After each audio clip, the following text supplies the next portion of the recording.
안녕하세요.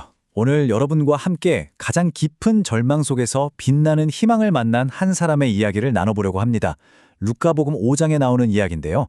예수님께서 한 나병 환자를 어떻게 치유하시고 또 그의 삶을 온전히 회복시키셨는지 그 놀라운 여정으로 지금 바로 들어가 보겠습니다. 자, 이 이야기를 제대로 이해하려면 먼저 그 시대의 배경을 좀 알아볼 필요가 있어요. 당시 유다 사회에서 나병은요, 그냥 끔찍한 피부병, 그 정도가 아니었습니다. 이건 뭐랄까, 영적으로나 사회적으로나 완전히 사형 선고나 다름없었어요. 당시의 율법을 보면 나병 환자를 얼마나 철저하게 격리시켰는지 알 수 있는데요. 레위기 13장의 규정을 보면 스스로 옷을 찢고 머리를 푼 채 나는 부정하다, 부정하다 하고 외치면서 다녀야 했어요. 그리고 사람들로부터 완전히 분리되어서 진영 밖에서 혼자 살아야만 했습니다. 생각만 해도 정말 가슴이 아프죠. 결국 나병에 걸린다는 건 모든 걸 잃는다는 뜻이었어요. 사랑하는 가족, 친구들 다 떠나야 했고요. 마을의 모든 활동에서도 당연히 배제됐죠. 그냥 진영 밖 어둡고 외로운 곳에서 홀로 죽음만을 기다려야 했던 말 그대로 살아있는 시체 같은 삶이었던 겁니다. 그 깊은 고독과 절망감이 조금이나마 느껴지시나요? 그런데 말이죠. 바로 그 칠흑 같은 절망 한가운데서 정말 놀라운 용기가 피어납니다. 오늘 복음에 나오는 이 나병 환자는요. 그 모든 사회적인 금기를 깨고 예수님께 다가가는 거예요. 어쩌면 붙잡을 수 있는 마지막 희망, 그 한 줄기 빛을 향해서 나아간 거죠. 그리고 그가 드리는 기도는 정말 놀랍습니다. 왜 저에게 이런 끔찍한 고통을 주십니까? 이렇게 원망하거나 따져 묻는 대신에 그는 이렇게 말해요. 주님께서는 하고자 하시면 저를 깨끗하게 하실 수 있습니다. 이 짧은 한마디에 모든 걸 예수님의 자비로운 뜻에 맡기는 온전한 믿음 그리고 깊은 겸손이 다 담겨 있는 거죠. 이제 이 간절한 청원에 예수님께서 어떻게 응답하시는지 한번 볼까요? 예수님의 행동은요. 당시의 율법이나 사람들의 생각을 완전히 뛰어넘는 정말 파격적인 것이었습니다. 정말 상상하기 힘든 장면이죠. 율법에 따르면 부정한 것에 닿은 사람은 똑같이 부정해지거든요. 그런데 예수님께서는 한치의 주저함도 없이 손을 내밀어서 그의 몸에 직접 대십니다. 이건 그냥 만지는 행위가 아니에요. 그의 아픔과 고통을 온전히 끌어안으시는 깊은 공감과 사랑의 표현이었던 거죠. 이어서 예수님께서 선포하십니다. 내가 하고자 하니 깨끗하게 되어라. 보통은 부정한 것에 닿으면 그 부정함이 옮겨오잖아요. 그런데 예수님은 정반대였어요.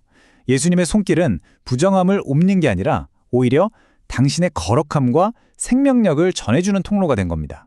부정한 것을 깨끗하게 하시는 하나님의 권능이 드러나는 바로 그 순간 그의 나병은 곧 사라졌습니다.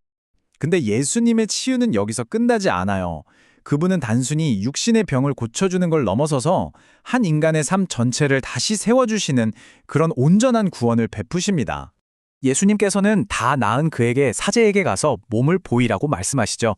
아니, 병이 다 나았는데 왜 굳이 사제에게 가라고 하셨을까요? 그건 단순히 다 나았어요 확인 도장 받으라는 게 아니었어요.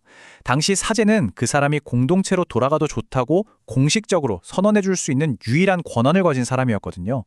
즉, 예수님께서는 그가 잃어버렸던 사회적 관계를 회복하고 다시 공동체의 일원으로 당당하게 살아갈 수 있도록 그 길을 열어주신 겁니다. 자, 그렇다면 이 이야기가 2000년이 지난 오늘 우리에게는 어떤 의미일까요? 어쩌면 이 이야기는 다른 누군가의 이야기가 아니라 바로 우리 자신의 이야기일지도 모릅니다. 우리 역시 살다 보면 영적인 나병을 앓을 때가 있잖아요. 어쩌면 그건 마음속 깊은 죄책감일 수도 있고요. 또 누구에게도 털어놓지 못하는 깊은 상처나 지독한 이기심일 수도 있습니다. 여러분을 세상과 단절시키고 고립시키는 영적 나병은 무엇인가요? 맞아요. 영적 나병이라는 건 바로 이런 것들이죠. 우리를 하느님과 좋은 이웃들로부터 점점 멀어지게 만드는 것들. 마치 나병 환자가 진영 밖으로 밀려났던 것처럼 우리 스스로를 고립시키고 외로움과 고통 속에 가두게 되는 겁니다. 치유로 가는 길 사실 복잡하지 않아요. 오늘 복음의 나병 환자가 우리에게 이미 그 길을 보여줬거든요. 첫 번째는 용기를 내서 주님 앞에 나아가는 겁니다. 그리고 두 번째는 나의 상처, 약함, 죄를 숨기지 않고 있는 그대로 솔직하게 고백하는 거죠. 마지막으로 주님께서 원하시면 저를 깨끗하게 하실 수 있습니다. 라고 굳게 믿으면서 그분의 따뜻한 손길을 기다리는 겁니다. 그리고 주님께 받은 그 치유와 은총은 우리 안에만 머물러서는 안 되겠죠. 나병 환자가 예물을 바쳐서 자신의 치유를 증거했듯이 우리도 우리의 삶으로 그 은총을 증거해야 합니다. 내가 받은 것에 감사하고 내가 가진 작은 재능이나 재물을 나누면서 어려움에 처한 이웃에게 손을 내미는 것. 그것이야말로 우리를 치유하신 예수님의 사랑을 이 세상에 보여주는 가장 확실한 증거가 될 겁니다.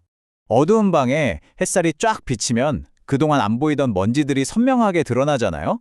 하지만 결국 그 빛이 방 전체를 따뜻하게 만들고 생기를 불어넣어주죠. 이와 마찬가지로 주님의 사랑 앞에 우리의 상처와 죄가 드러나는 걸 너무 두려워하지 않았으면 좋겠습니다. 그분의 자비로운 손길은 우리의 가장 어두운 곳까지 비추어서 깨끗하게 하시고 마침내 우리에게 새로운 생명을 주실 테니까요.